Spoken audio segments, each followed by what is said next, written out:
Kaisar tersebut marah besar, lalu dipenggalah kepala tentara Abdul Aziz yang menjadi tawanannya. Ketika kepala tawanan sudah jatuh ke tanah, maka sebagai penghormatan dari Allah Subhanahu wa Ta'ala, kepala ini membacakan ayat surat Al-Fajr ayat 27 sampai ayat ke-30. Ya ayatuhan nafsul mutmainnah irji'i ila rabbiki radiyatan mardiyah, sebagai tanda bahwa orang ini adalah husnul khotimah.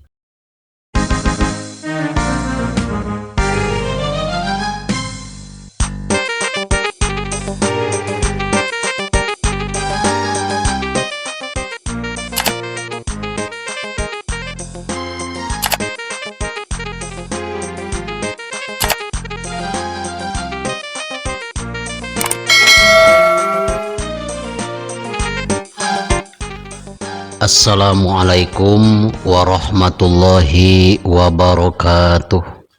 A'udzubillahi minasyaitonirrajim.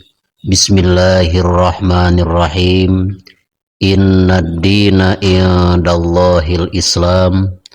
Wa qala aidan la ikraha fid din qad tabayyana ar-rusydu minal ghayyi. Shadaqallahul azim. Setelah menyimak video ini, silahkan tekan like, subscribe. Subscribe itu gratis, dan silahkan video ini sebarkan kepada yang lain. Dengan cara subscribe, berarti Anda tidak akan ketinggalan video-video tausiah terbaru dan kisah-kisah terbaru dari channel Rahmatul Ummah. Selanjutnya, kita akan membahas tentang salah satu kisah orang yang mempertahankan agama Allah di tengah-tengah siksaan daripada musuh-musuh Islam, yaitu orang-orang kafir. Dikisahkan pada zaman Khalifah Umar bin Abdul Aziz, beliau mengirimkan bala tentaranya ke negara Romawi.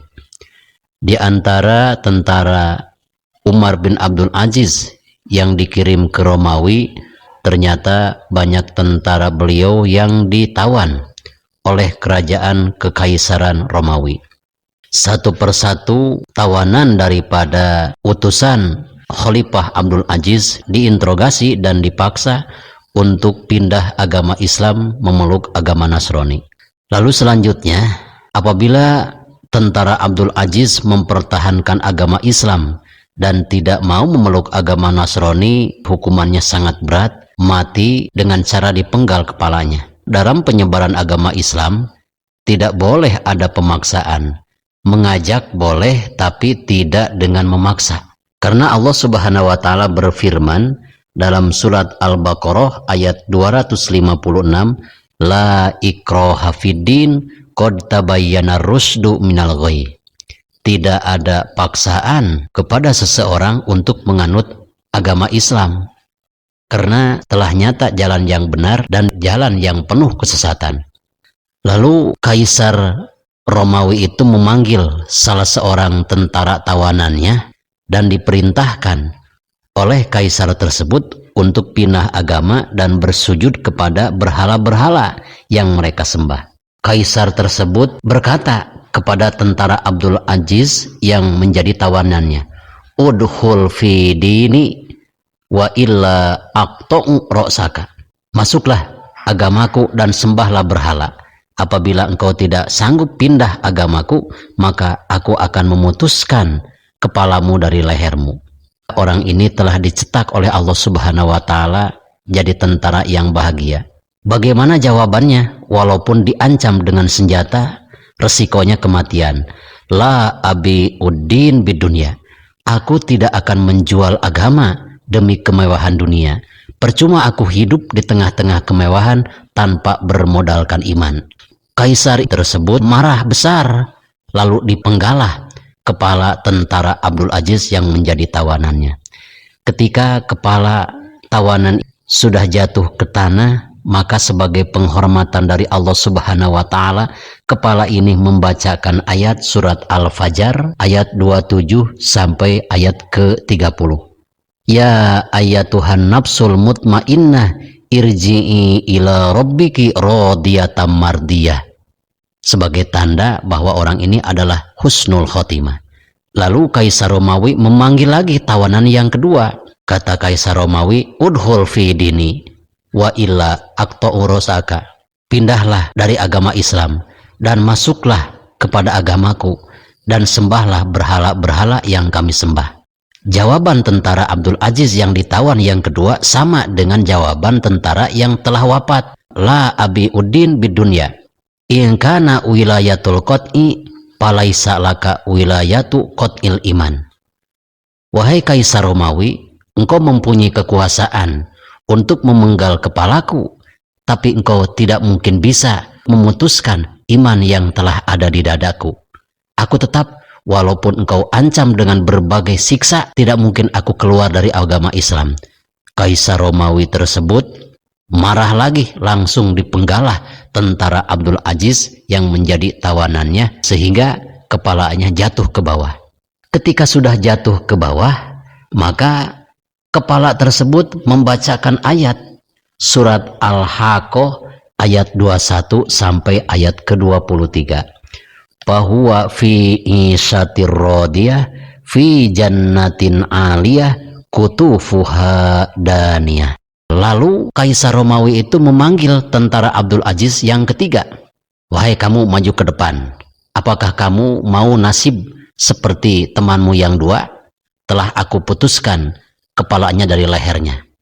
Dan apabila engkau sanggup memasuki agamaku, maka aku berikan kemewahan dan aku akan mengangkat engkau sebagai pejabat di negara kami. Maka orang tersebut menyanggupi, aku sanggup pindah agamamu dan sanggup aku meninggalkan agama Islam. Lalu Kaisar Romawi memerintahkan kepada anak buahnya, silakan orang yang ketiga ini karena sudah pindah agama, berikan harta yang sebanyak-banyaknya. Kebetulan ada di antara tentara Kaisar Romawi yang lebih paham. Kata tentara Romawi, wahai Baginda Raja, janganlah cepat percaya. Apakah orang ini masuk agama kita hanya karena harta? Apakah keluar dari kesadaran dirinya sendiri? Aku terlebih dahulu ingin mencobanya, kata tentara Raja Romawi. Sehingga permintaan itu dikabulkan oleh Kaisar Romawi. Aku tidak akan mempercayai bahwa engkau telah pindah agamaku dan mencintai agamaku sebelum engkau membuktikan bahwa betul-betul engkau telah sanggup pindah dari agama. Apa buktinya? Kata Kaisar Romawi, silakan bunuhlah temanmu sendiri. Ketika engkau sudah sanggup membunuh temanmu sendiri, baru aku akan percaya bahwa engkau mencintai agama kami. Lalu dengan tanpa pikir dua kali, orang yang ketiga yang menjadi tawanan Kaisar Romawi ini mengambil pedang dan temannya sendiri langsung dipenggal kepalanya. Ketika dipenggal oleh temannya sendiri, kepala tersebut membacakan ayat-ayat Allah, yaitu surat Az-Zumar ayat ke-14. Afaman haqqo alaihi kalimatul azab afa anta tuqidu ma finnar. Sebagai penghormatan dari Allah, orang yang ketiga, orang yang kedua dan orang yang pertama meninggal husnul khotimah, mempertahankan agama Allah, sedikit pun tidak merasa ketakutan walaupun diancam dengan pedang dan senjata yang lain. Sahabat channel Rahmatul Ummah yang saya cintai dan Allah muliakan, kata tentara Kaisar, wahai Baginda Raja, kalau orang ini diangkat menjadi pejabat di negara kita, sangatlah berbahaya. Karena kecintaannya terhadap harta benda sampai-sampai orang ini sanggup membunuh temannya sendiri. Jangan-jangan nanti setelah orang ini berkuasa di negara kita, kita pun merasa terancam. Dan Baginda pun mungkin akan dibunuh oleh orang ini. Orang ini adalah orang yang pengkhianat. Maka kata Baginda Raja Kaisar Romawi, kalau begitu silahkan bunuh saja orang ini. Karena orangnya telah berkhianat. Orang ini rugi dua kali. Di dunia sudah keluar daripada agama Islam. Kemewahan dunia harta benda yang dijanjikan oleh Kaisar Romawi tidak didapati. Di akhirat mendapatkan siksa dari Allah Subhanahu wa Ta'ala. Dan langsung dipenggal kepalanya oleh Kaisar Romawi. Sahabat channel Rahmatul Ummah yang saya cintai dan Allah muliakan, Mudah-mudahan dengan adanya kisah ini kita tidak perlu takut dengan siksa manusia musuh-musuh Islam yang memaksa kita agar keluar daripada agama Islam. Begitupun para gadis, para pemuda, jangan silau dengan harta benda sampai Anda mau dinikahi dan mau menikah orang-orang yang non-muslim, beda agama demi kilauan harta benda. Mudah-mudahan kita dilindungi oleh Allah Subhanahu wa taala, hidup mempunyai iman dan mati pun membawa iman. Hudma sofa wada ma kadar billahi fi sabilil haq. Wassalamualaikum warahmatullahi wabarakatuh.